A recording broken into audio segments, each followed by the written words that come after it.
Well, we are live right now. 6:15, we want to start the meeting. I just want to, just to let you know, I have another meeting at 7:30, so we'll try to get through this as we can. Okay. Call to order. Oops, no.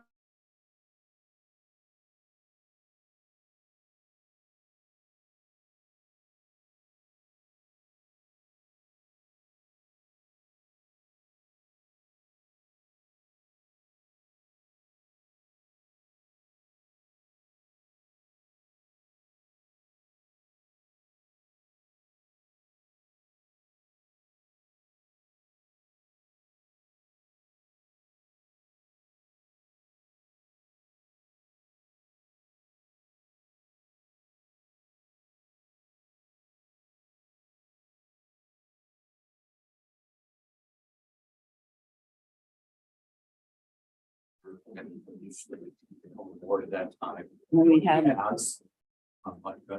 And he also planned long and formal conversations with each individual council member. He had acquainted, get our point of view, besides the senior center.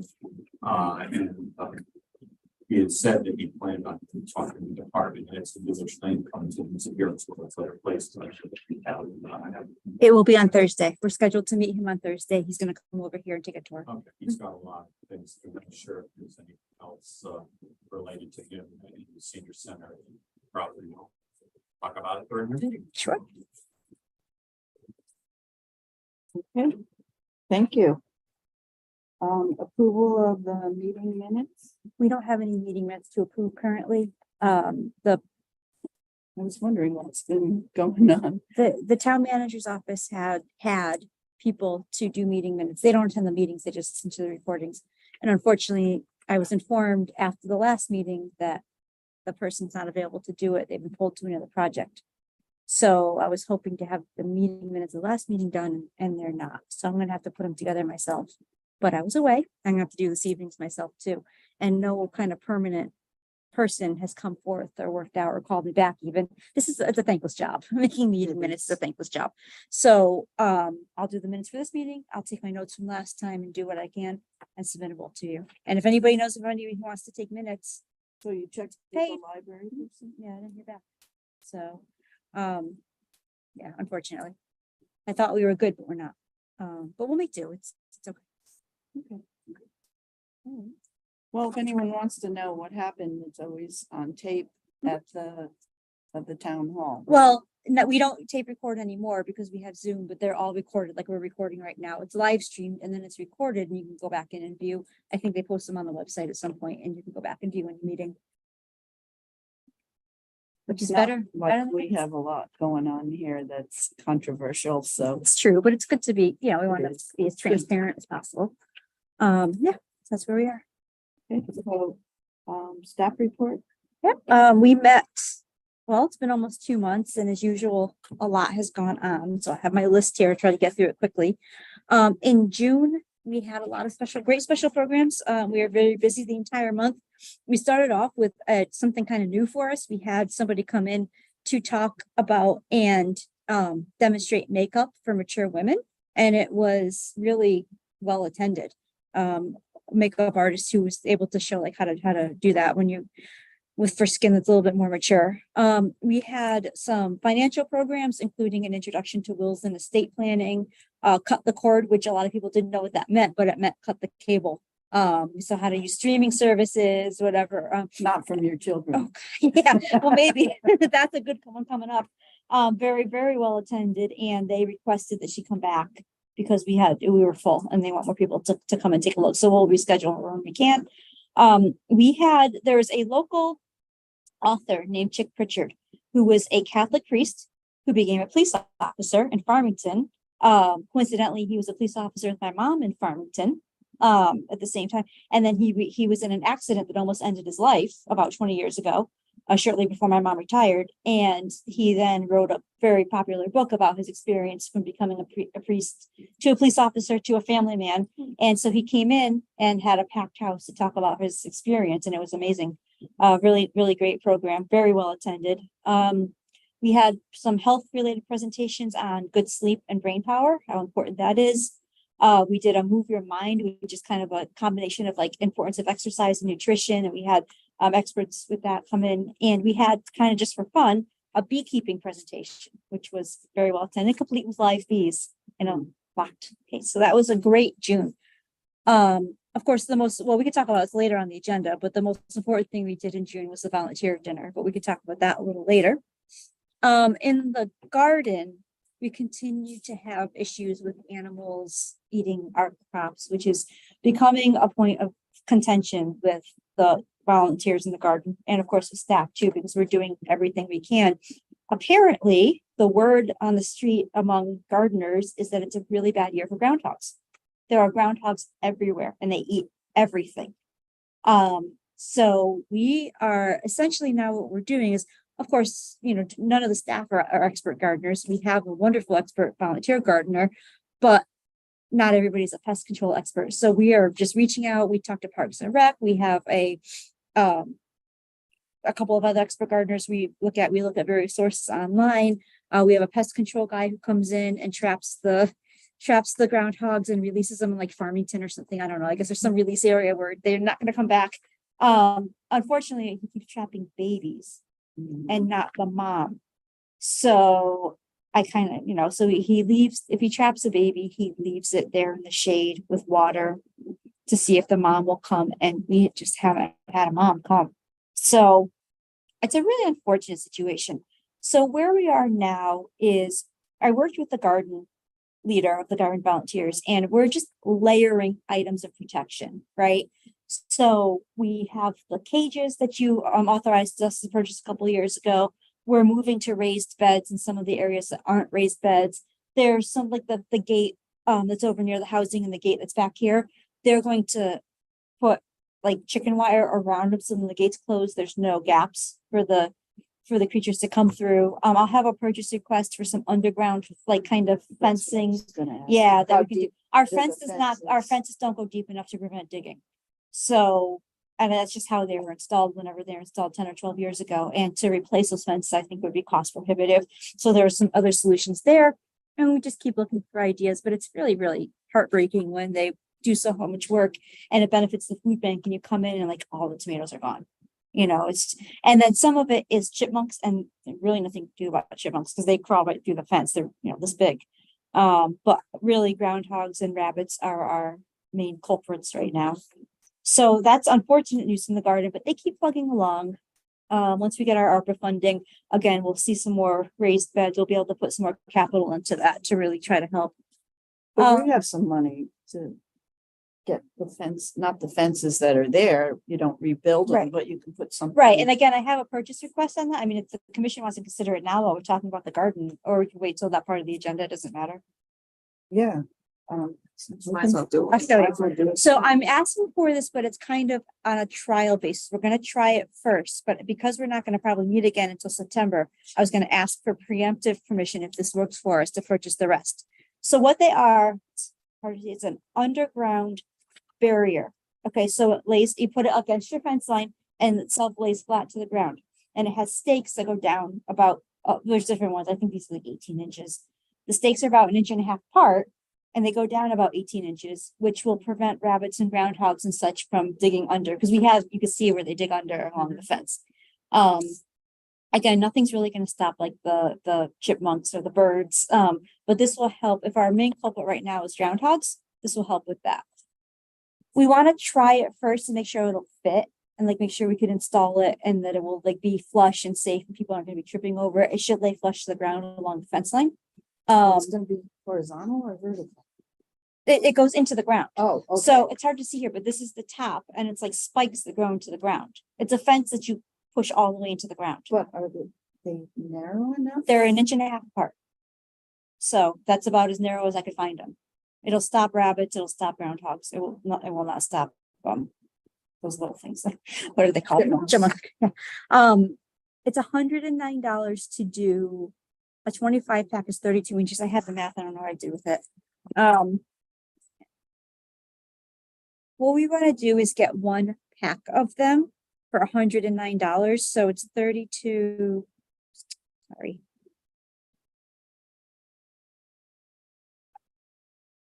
32 times 25. It's about 800 linear inches, which is, well, let's see, hold on a second. I'm so sorry. I had this and I don't know where it is now. They're 32 inches long. And there's 25 of them. So it's 800 inches divided by 12. So it's about 66 feet of this fencing. So it's got to go all along the back. It's got to go and all along the side. Obviously, you're not going to do it along the building because they're not digging under that. We want to get one pack as a trial to see if we can install it properly and that it's going to fit for our needs.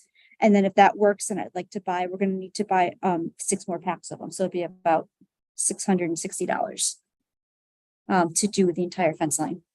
Who's gonna install it? Ideally, George will install it, our facilities person. We'll have the staff help. If it's something when we get the trial pack that it's going to prove to be beyond what he's able to do, then I will ask the town parks department to help us with that. The problem with that is they're wonderful and fantastically helpful for whatever we need, but they're short staffed too. And they'd have to fit us on their schedule according to their own priorities, which might not be like tomorrow, meanwhile, the stuff's getting eaten. So that's why I'm hoping to see if this is going to be a good solution. Then we could have Have George you do it. spoken with Stonehenge or? Not Stonehenge specifically, no. But we have a couple of other expert gardeners and landscapers, kind that we use as volunteers on retainer, free retainer. And they said there's not a ton you could do. I asked the staff at the staff meeting. I talked to parks. It's a problem everywhere. Everyone's garden, short of covering with the dome, we're not going to stop everything from getting in. So if you keep layering protections and adding things, then that you minimize the damage. My son-in-law installed it in their backyard and it's kept the rabbits out. Good. Rabbits are an issue. Yeah. That was an issue for Yeah. them. Chipmunks, there's nothing. No, he can't. Now they're But it sneaky did little work things. and he installed it himself and Yeah. he's not all that mechanical. So Yeah, I think that George is very handy, and I think it's something that's within the scope of what he can do. He comes in the morning, sets up the building, and then he's here in the evenings, and he has, if there's people in the rooms, he has time to go around and do things around the building. So I'm gonna see if he can do it. So if the commission will authorize it, if it doesn't work, obviously we won't buy them, and I'll let you know, but it would be $660 to install along all the fences. And this is the best one I could find because it goes the deepest and it has the narrowest space between the spikes. Some of them I don't think would be as effective for us. The spikes are like this far apart. No. Some of them are meant for like dogs, and that's not what we're concerned about. So does someone want to make a motion? should have to be appropriated. It's 700. Sure. Just to- Okay. To Yeah. put the protective fencing on it. for animals. I second. All in favor? So carried. Thank you. Okay. So moving on from the gardens, back to my report. We are on the search for a part-time dial-a-ride driver. That position exists. It has been vacant since early 2022, I believe. Actually, late 2021, because Diana was still the director. When that person in the position retired, we initially didn't need it to be full because we weren't open fully and we were only doing medical rides and it was no problem. But we are back and busier than we've ever been. And we are able to fulfill all the ride requests that we have now with our full-timer and our almost full-time part-timer.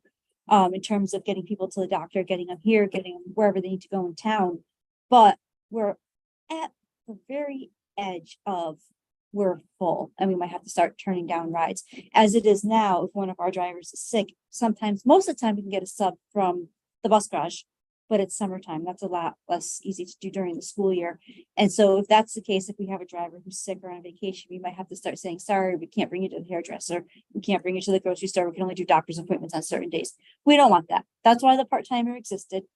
The other thing with the part-timer that is a benefit is just prior to the pandemic, we started talking about starting like an adventure club and expanding out our offerings, so we'll have a driver who can go to West Farms Mall or go to other places or plan little day trips in the area where they try different restaurants or they go to a park outside of town, that type of thing that we cannot do right now with our current dial-a-ride because they're busy running around town all day. So town manager's office has done the best they can. We interviewed a couple people, nothing panned out. And we just don't have anybody to fill this position. It's been vacant. It's 19 hours a week. it's $17 an hour, I think. So I think the challenge is getting people who come in, they want benefits and health insurance, and it's a part-time position, so it's not offered, unfortunately. They require a special license. It requires a CDL. Yeah. So what I'm just throwing it out there just to help spread the word that we need somebody. Tomorrow I'm going to start calling around to other area towns that are adjacent to our towns, probably the health district towns, to see if they might be interested in sharing a position. If we can get somebody full-time, but does part-time, kind of like they do with the animal control officers, or they did when it was not vacant. Then that's what we're looking at there. But I'm just making the commission aware of a need that we have right now that's not filled. It's not critical right now, but it can certainly get to that point. I noticed when you go down the pike south, Mhm. there's a bus with signs in it for Berlin, I think it is, Oh, okay. that they're looking for bus drivers. Yeah, it's everywhere. It's everywhere. So a lot of times if I call around to my peers and I'll say, do you have anybody to do foot care? Do you have anybody to do this? No, we're looking for somebody too. It's just tough right now. So that is another thing, just letting you know, it's not all bad news tonight.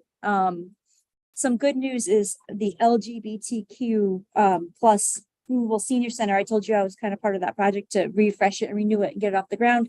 I told you at the last meeting, we got it going. The staff has finished all of the training and we are now a certified LGBTQ plus Movable Senior Center site.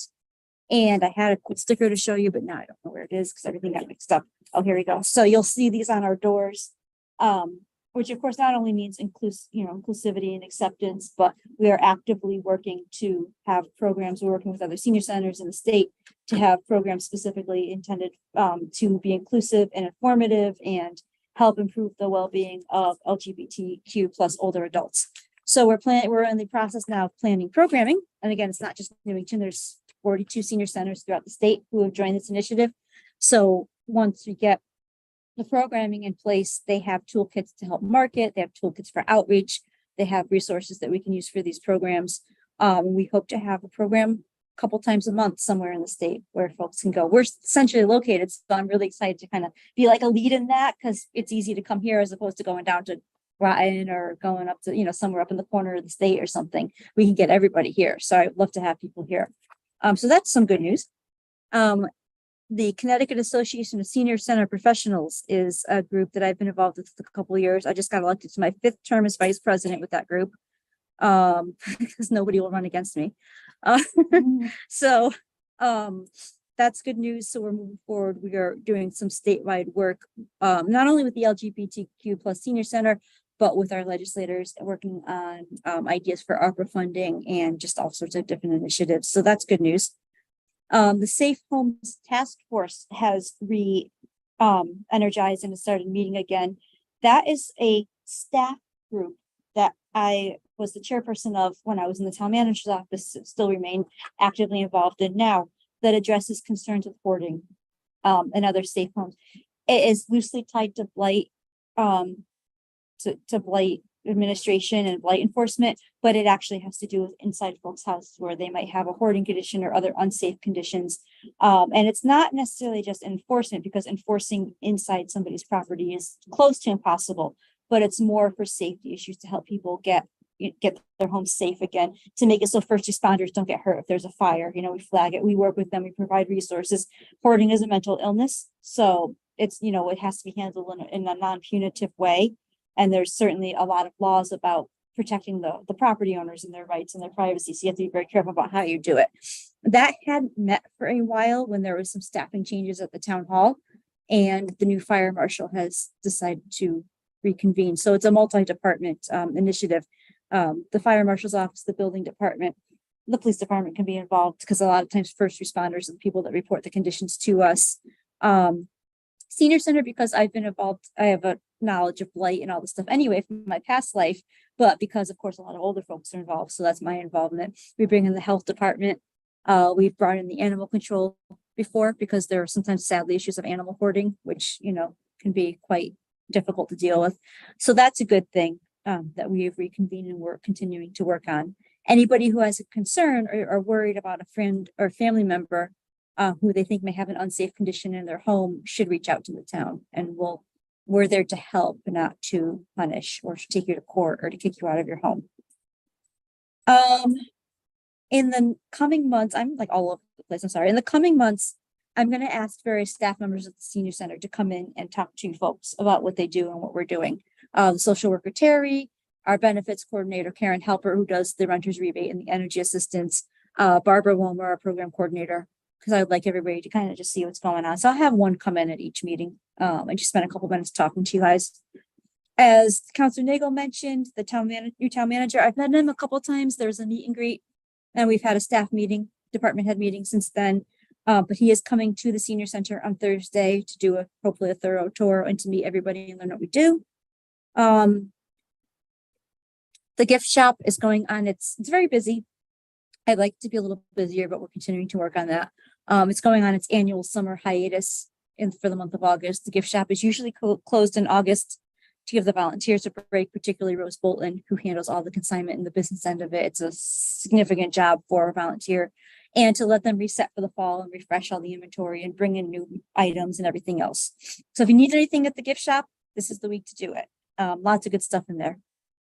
We have teamed up with the Newington Art League. They have kind of always been looking for a home. It's been difficult for them to find a permanent place to hold their meetings and do their artwork. They're going to start doing once, I don't know the actual dates, but once a week they're going to be open painting in the Art League. So you can come right in the afternoon and you bring your own supplies, but the Art League is there and you paint, and we provide the space to do so, which is great. We hope to expand our relationship with the Art League moving forward to try to bring in, some more things to help them out. Also in art news, we're excited to announce that we are going to, starting September when school starts again, we're going to be working with the school's art department to expand our partnership with them. They did their art show here in the spring and they provided some artwork for the cafeteria from the students. We're going to be expanding to be doing more intergenerational art programs, which could include classes between students and seniors and other things. And we're going to start a little committee and a little group between art students and senior center members to paint a mural in the TV lounge. So that's going to be a nice, fun upcoming thing. It'll be great for everybody. It's intergenerational. The art department's very excited about it. We're very excited about it. We just need school to start so we can get going. Why did I write patients? Oh, it was a good month for the center to be published. I emailed both of these links to you, but I also gave you printed copies. This is the physical activity guidelines for Americans mid-course report, which is submitted by the Department of Health and Human Services. So this is the federal government report. And what they did was they've had a multi-year initiative for guidelines for older adults to be physically active in senior center settings, hospital settings, senior living, any type of thing. And they're kind of halfway through their project. So they publish this is just our part of it, but they published like a 50-page report on where they stand. And they identified a couple of places around the country, a couple of organizations around the country that are kind of leading the charge in that. And we were selected as one of them. So back in January, I was interviewed about what we do to help keep people physically active. And the report was just published a couple weeks ago. So I sent it to you, but here it is if you want to take a look at it. It's pretty neat. I wish they had selected a different picture from the top. I sent them some pictures of our actual center, but they didn't use them. But that's okay. We also, if you see the other publication, I don't have a copy in front of me. We were selected as a Spotlight Senior Center from the National Council on Aging in regards to the ADA compliance and making your center accessible to all, and what we do to make our center accessible to all. You will notice the author, if that article is familiar, which I promise has no bearing on our selection to be interviewed, but it was Diane Stone who wrote the article. She just knew which center to reach out to get the info because she knew what we do here. And the picture on the front are actually our two top garden volunteers, Linda and Helena, who do so much work. And I think it's a great picture of them. But that's an interesting article as well, if you want to read about how important ADA accessibility is in terms of keeping people active and healthy and able to access the building and do what they wouldn't like to do. So we had two kind of really neat publications out this month. It's good to get our name out and about. It's, so something good and positive. And I think that's it for my report. Wow. Yeah. So much for being quick. The NCOA vaccine grant. Yep, that's the other big project we're working on right now. We met recently with the member towns, the health district and the member towns of Berlin, Rocky Hill, and Weathersfield. and we determined our plan moving forward for the vaccine outreach. There's going to be a series of, well, they're going to be mailings, but they're going to be in different formats that go out. There's going to be a series of two informational mailers that go out to all older adults in the 4 member towns. And it's going to be either going to be, I'm letting the health district, because they're the clinical people, decide whether to do one for COVID and one for flu, or to do 2 for COVID, one now and one as the season like approaches. And what it will be is the latest information about getting the shots, who should, if you choose to, of course, who should get it, what you should get, how often you should get it, the most updated information. That's part of it.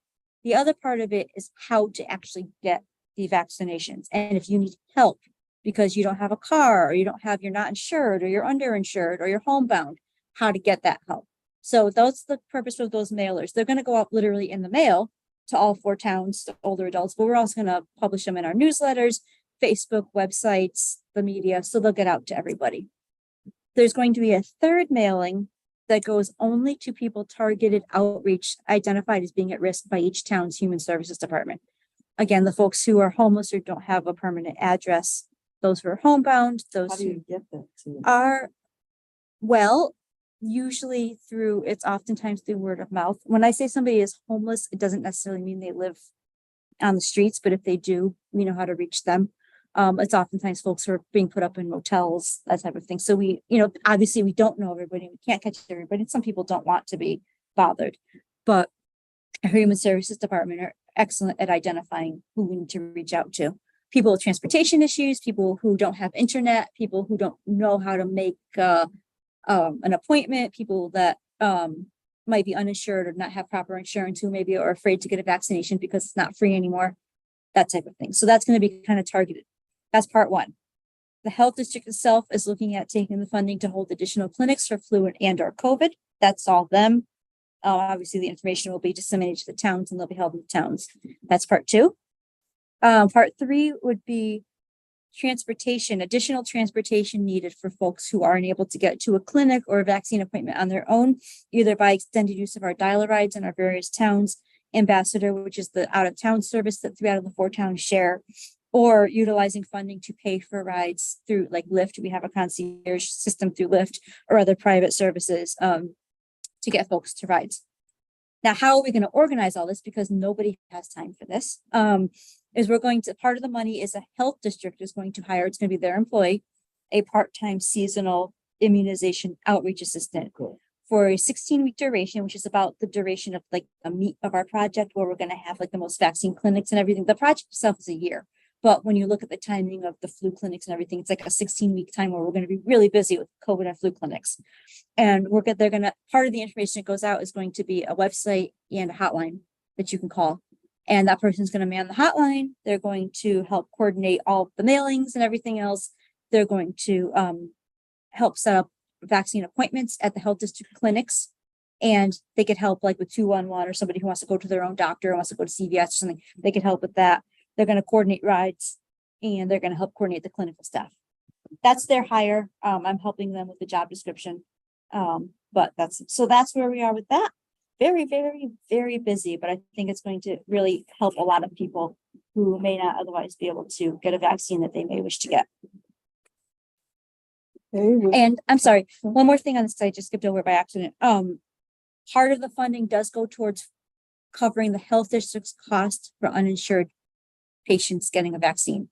Because right now, if somebody comes in and they do not have insurance, and they're not able to pay out of pocket, the health district absorbs the cost of the vaccine, which depending on the dose and the type of vaccine, if it's COVID or flu or high dose or booster or whatever, could be anywhere from $20 to $60 per person. So we built in a 20% increase in that, knowing the population that we're serving.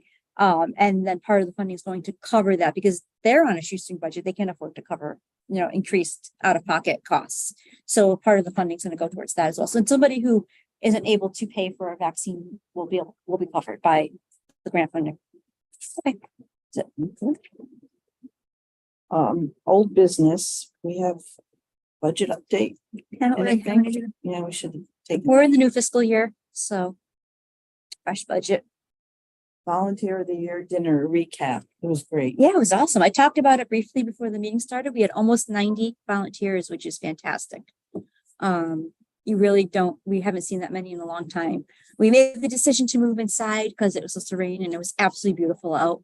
But I think we would have been a little squished in the tent. That tent is more for like a 70-person max. So we were probably best off moving inside. It was a casual dinner. We encouraged people to wear their favorite sports jerseys or shorts or hats, and a lot of people did, which was fun. I think it was very well received. The AARP tax aid volunteers were in attendance. They were the volunteers of the year, and they were very appreciative. And all in all, I think it went great. The staff always does a fantastic job of pulling these off, pulling off the dinners and serving everything. And we had Deputy Mayor Bedrejko speak because Mayor Drabino couldn't be there. Two of our state reps were there, and the chairperson and myself all spoke, and I think it was very well received. Their plaque is on the wall too, if you want to see it, for the AARP tax volunteers. Did they take a picture of the whole group? We Is that- did, yeah, I was posted on Facebook, but it's the plaque itself just has the logo because we weren't sure. We didn't have a picture of the whole group. The only picture we had was most of them and they were wearing masks because it was during the bad part of the pandemic. And since there was a couple of people in the group who weren't sure if they could make it, but we don't want to do a picture of just half of them. So we just put their logo and then listed all their names below it on the plaque. Okay. Door counter. Yep. Security up. So in terms of the door counters, as you know, we've been talking about this for months, and IT has been working on this for months. And it's just a very slow moving project for some reason, probably just because they're busy, IT's busy, the company's busy. As I told you at the last meeting, our current door counter system is not repairable. It's out of date by a good 10 years or 8 years, and it's not repairable. It's not working. It's a physical unit up in the ceiling, and then it's sensors on all of the doors. The sensors are not communicating with the physical unit, and it's dead. It's not working. Never was good. It was never worked right anyway. They got that system because it's the same system that the library uses, except the library has one entrance and exit, so everything is self-contained, and we have entrances and exits all over the place. So it just didn't communicate right. So to get it replaced with the latest model, they have to come and measure everything and figure out to give us an exact price. And they were supposed to do it while I was gone, but I don't think the company actually came. Approximately $3,000 to replace, give or take. And it is a cloud-based system, so there's not a physical unit up in the ceiling anymore. The sensors are directional, so they will only count people coming in, not people going out, which will be helpful because we were never quite able to figure out what the numbers meant, because sometimes they count people both ways, sometimes they count people one way, and there was really no way to do that math because you didn't know, what was what. So they will only count people coming in. So then the only thing that we would have to calculate is staff coming in and out, which isn't significant. So I think it would be a better system that would work for us better. I did ask IT if they can please look at other options as well, and they're going to do so. So at some point in the coming week or so, I should have an exact price of replacing it with the system with the same company that we had before. And then we'll see if there's any other options on that. It does sound like a better system now than they had. It sounds like they've improved it, but we'll see what else is out there. Security update. At the last meeting, I had notes. You asked about security cameras and what type of security we have at the senior center. And the short answer was we don't. We don't have security cameras inside or outside the building. We really don't have any kind of like emergency door locks or like buttons or anything like that. We have panic buttons on our phones, which go right to 911, which you have to be really careful not to press by accident. It's just a button on the phone, like the numbers, and there's a 911. So just gotta be very careful. And that had been a concern among myself and among the staff for quite a while anyway.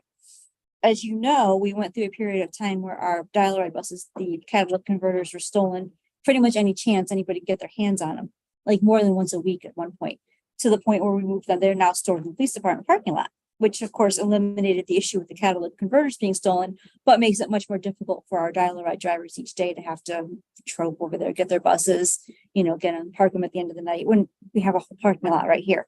So security had always been a concern. Talked to past town managers about it, but it never really came up as a priority.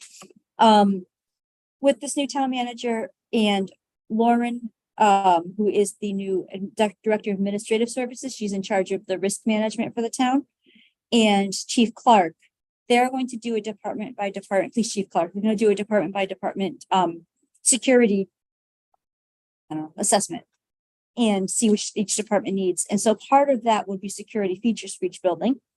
And part of it would be what to do if, God forbid, there was a violent person or an active shooter in the building. And part of it would be like fire escape routes and everything else. So the town has done that in the past, but it was always just kind of generally geared towards the town, like the town hall. Here's what you do in general if you're out and there's an active shooter or something. But this one's going to be actually each building specific plan. So I'm just waiting to hear for that to be scheduled, and hopefully we'll be able to proceed with some. And again, I would say generally, I feel very safe in this building. I hope the members feel very safe in this building. But certainly it's a time and age where some security is not a bad idea. And I told you when I was at the CAST meeting, the statewide CAST meeting, I was talking to some other senior center directors, and all the people at my table happen to be down at the shore. But they all have some of them pretty sophisticated systems where you can't come in unless you're scanned in. The doors are always locked unless you have the fob. So only members can get in. If you're not a member, you have to go to a certain entrance and get screened. It almost sounded like a little overkill. And, they had full-time people, just security people. So just something I think would be appropriate, but I'll defer to the expertise of the police chief and our risk manager, and I'll report back to you. Well, if we had a system like that, we wouldn't need this. The other system. Yeah, I know, but I don't think we need a full-time person, No, security not a person. full-time person, but if you had to Yeah, show your card to get into the door. Right. But not everybody here is a member. Like people using social services don't have to be members. Mhm. So, and that's a Right. significant amount of people that are in here. The lunch program, because it's a federal program, is open to anybody 60 plus. You don't have to be a member. Plus one person opens the door. Yeah, there's always issues. But again, I'll defer to the experts and report back. That's it for door counters and security. Membership renewal status. We have a week left in our regular membership period, renewal period. It's the month of July. We've received just over 1,000 renewals so far, but everybody's last minute. So the last week we'll get a lot in the mail. Then what we do is we're always missing quite a few at the end of the month, and folks can definitely use a reminder. So in the second week of August, we send out reminders to anybody who is yet to renew, and that gets a second whole flurry of memberships. As this commission approved, we are not charging membership fees for regular members, only for fitness memberships, but we are accepting gratefully donations, and people are donating. I don't have a number for you right now. What we're doing, I'll have one for you at the end of the month. A while back, we were instructed to get a point of sale system for the office because we're using an old fashioned cash register. So we were going to get an iPad system, the same that the coffee shop and the gift shop use. But we found out that my senior center, our software program that we use to enter our programs, and that when you scan in here and you select where you are, it has a point of sale system integrated into it that it's free. It's part of our cost of the software anyway.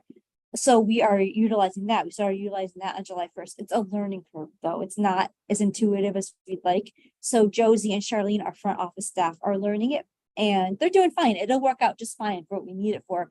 And the price is right because it's free. But they're still learning the reporting piece of it. So what they're doing now, because we're getting a high volume of membership renewals, we get a stack in the mail every day and a lot of walk-ins, is they're batching it a couple times a week. They'll go through and do them all. So at the end of the month, I'll have specific numbers for you of how many renewals we've received to date and how much we've received in donations. But it's going, I would say we're right on track. It's going very well. Okay, we have new business. Does anyone have any new business to bring up? No?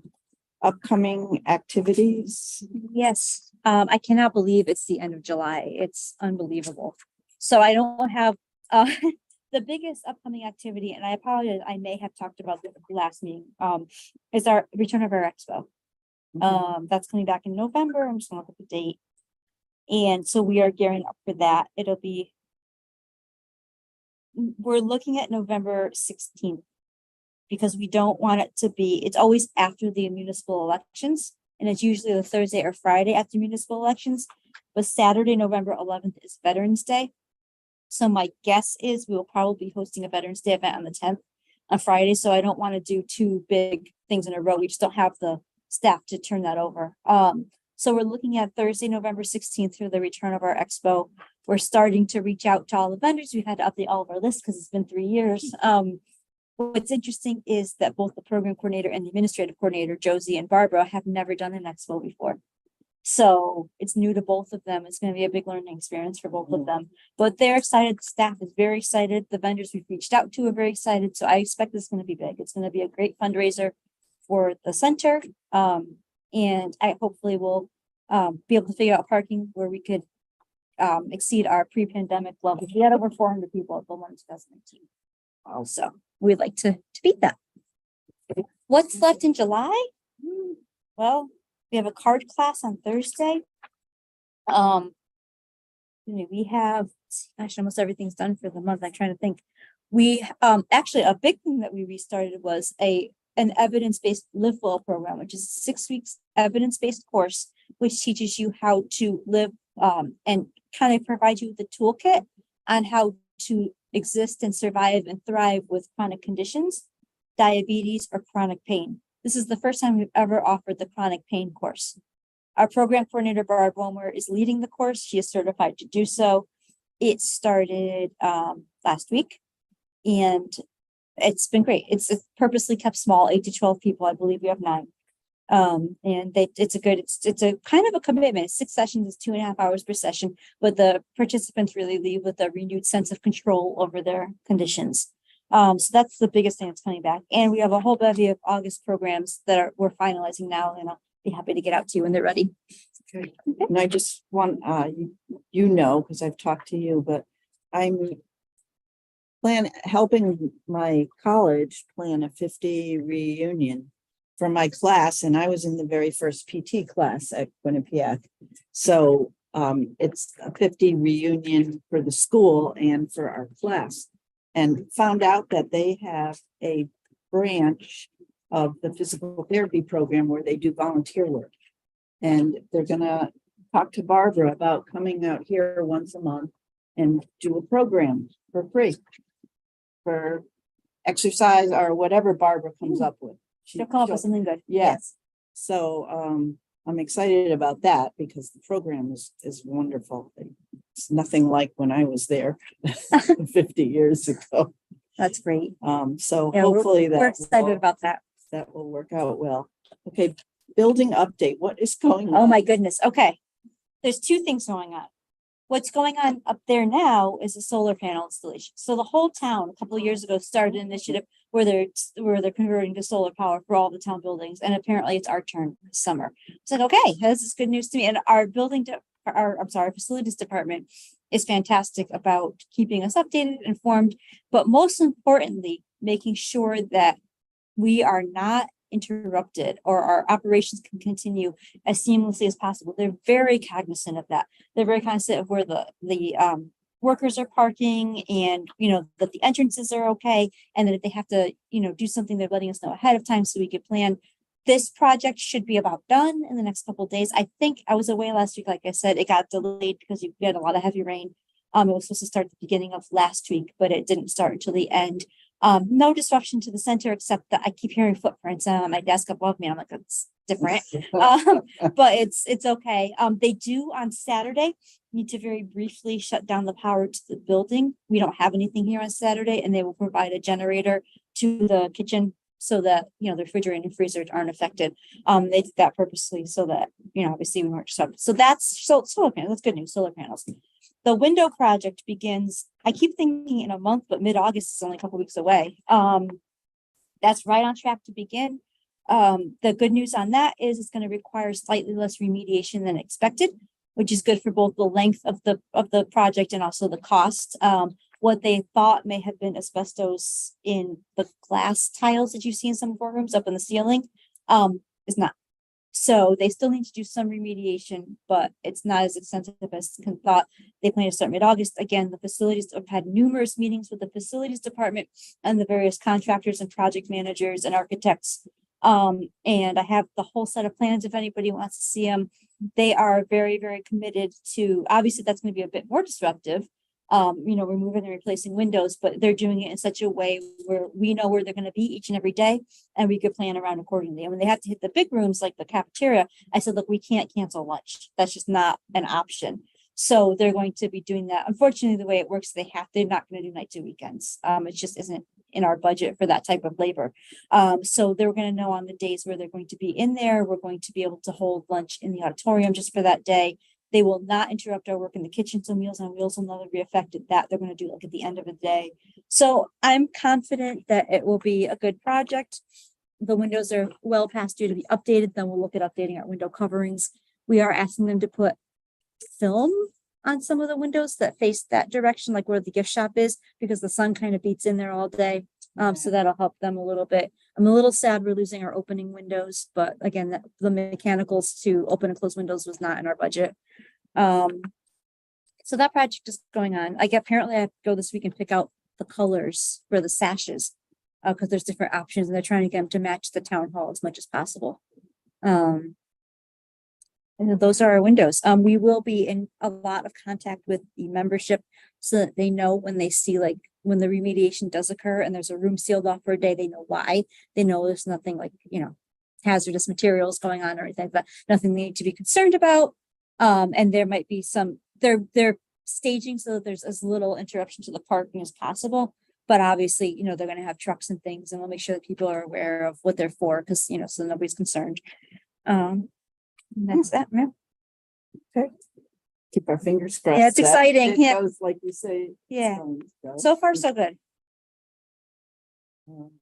Consideration of upcoming purchases, was that? I have one more. Oh, okay. Okay, so we've been talking about the picnic tables for like 3 meetings now. So I was gonna ask for action on that. Asked about all the ones in the center parking lot, all the wood ones that Parks and Rec uses. I talked to them. I emailed this to you too, but if you didn't see it, they just buy them from Lowe's or Home Depot. I talked to Bill DeMayo. They're heavy. I don't think they're what we want. They're not necessarily accessible. We want our staff to be able to move them around and reconfigure them. So I did a little more research, not necessarily cheap, but the ones that we found, there are 2 types that we found. Regular picnic tables, they're $242 each. They're 6-foot tables. They are plastic and powder coated steel. They weigh about 90 pounds, so 2 of us can move them around if necessary. And they fold up, so we could store them and cover them in the winter. So we need them to be movable. We need them to be durable. We don't want wood that's going to be rotting or leaving splinters. And about 4 of them was what we would think would be appropriate. They're $250 each. Then on top of that, I would like to get 2. And I should say that these, even if they are not wheelchair accessible per se, these are like standard picnic tables, they are ADA compliant. So a wheelchair could probably go off the end. A wheelchair could go at the end. They're not technically wheelchair accessible, although they can. But by ADA compliant, I mean the heights are correct, the space between the seat and the table are correct. They meet all the requirements for ADA. In addition, I would like to purchase 2 wheelchairs. Excuse me, did Bill look at them? Because he's really good with the Bill. compliance. Bill DeMayo.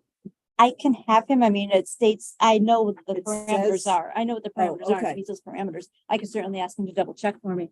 Then we wanted to get 2 wheelchair accessible picnic tables as well, which are much more expensive, which I don't understand why. They have less seats. Why are they more expensive? They're $900 a piece. The regular ones are $250. I don't understand. But they are wheelchair accessible picnic tables. They match in style and color to the traditional picnic tables. We look at our space outside, we have about 15 by 25 feet under the overhang that we have over there for space. The picnic tables that are there now, I believe, are 8 or 10 feet long and they weigh a ton. We can't move them. They're starting to get splintery and fall apart. They're mostly, we don't even use them for programs. Mostly the gardeners use them as like their table space. So they're like putting dirt in them, and potting things and whatever.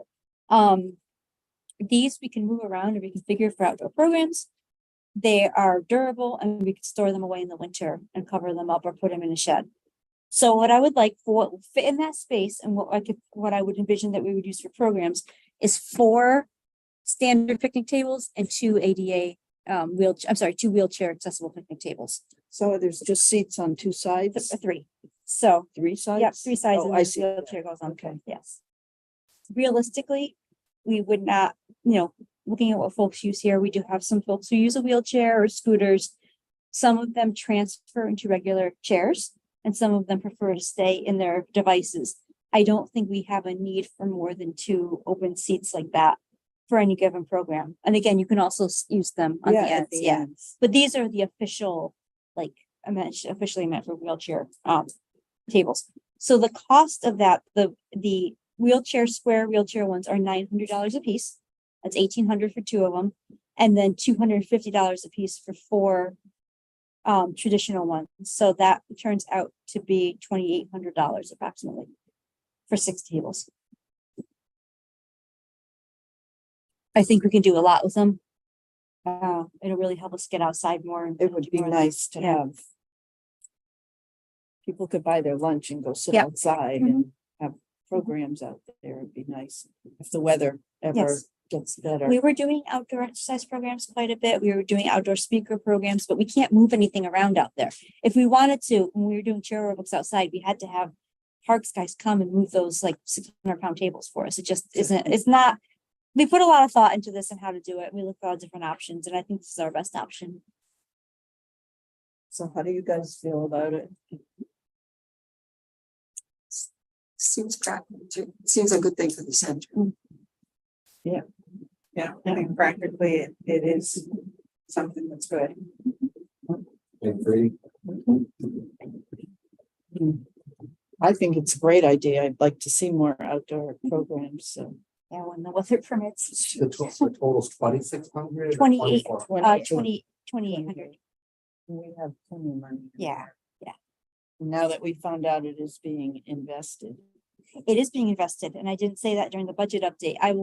The finance director indicated that portions of our revenue are invested per the laws related to municipal investments.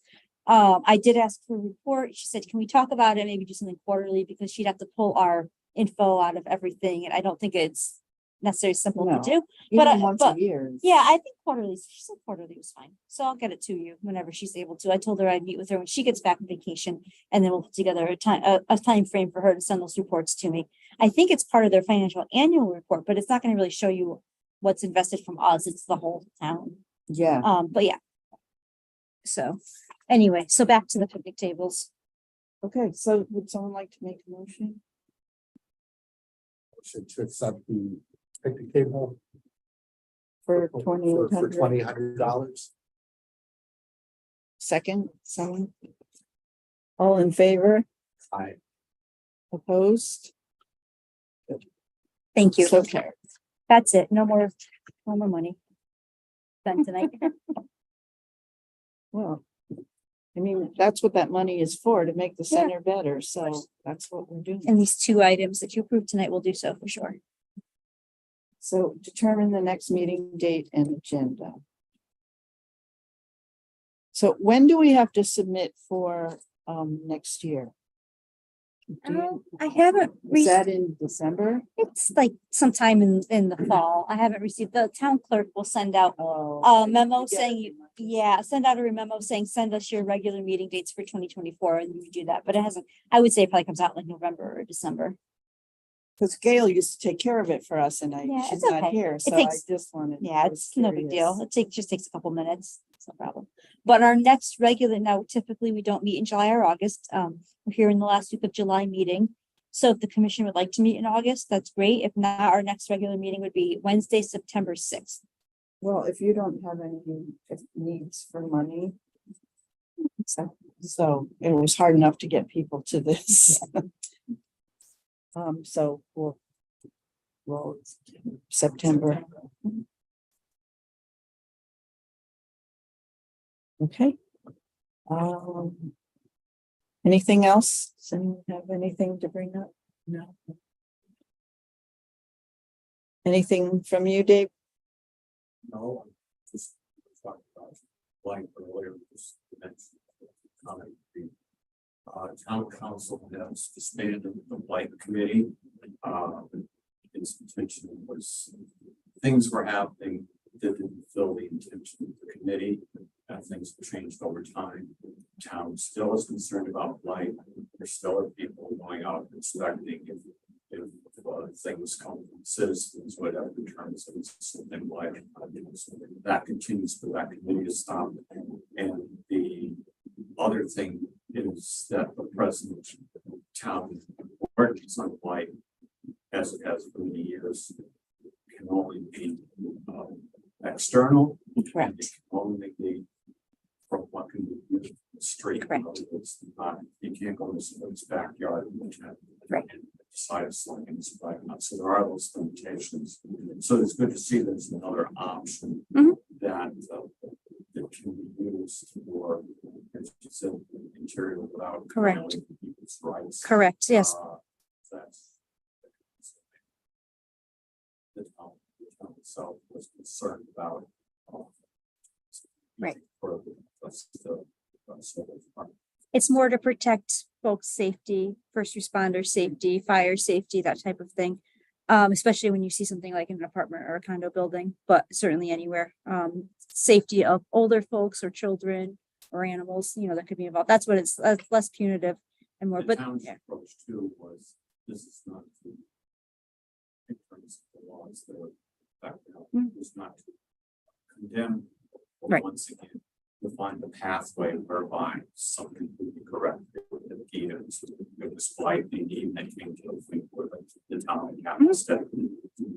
I'm glad to hear that. That was the original intent of the 2012 ordinance, and I'm glad to hear that that's what they're doing. And if I'm correct me if I'm wrong, Council Nagel, the subcommittee that was disbanded was to review and update the ordinance probably like 6 or 7 years ago, correct? Yeah, and that's been done. Yeah. Right. And it was also to get an update from the town, also what properties were on the like list. And to do some of the background work that indeed could be done by the council as well. Mhm. So, but it hasn't been in 2 years, because nothing is come forward, but still there is a list that is being kept of what is considered to be white and the process of where they are in the steps taken to get something corrected. A lot of detail, but it's all planned out there, and it's to try to correct what we display, of course, with the intent of trying to help people or to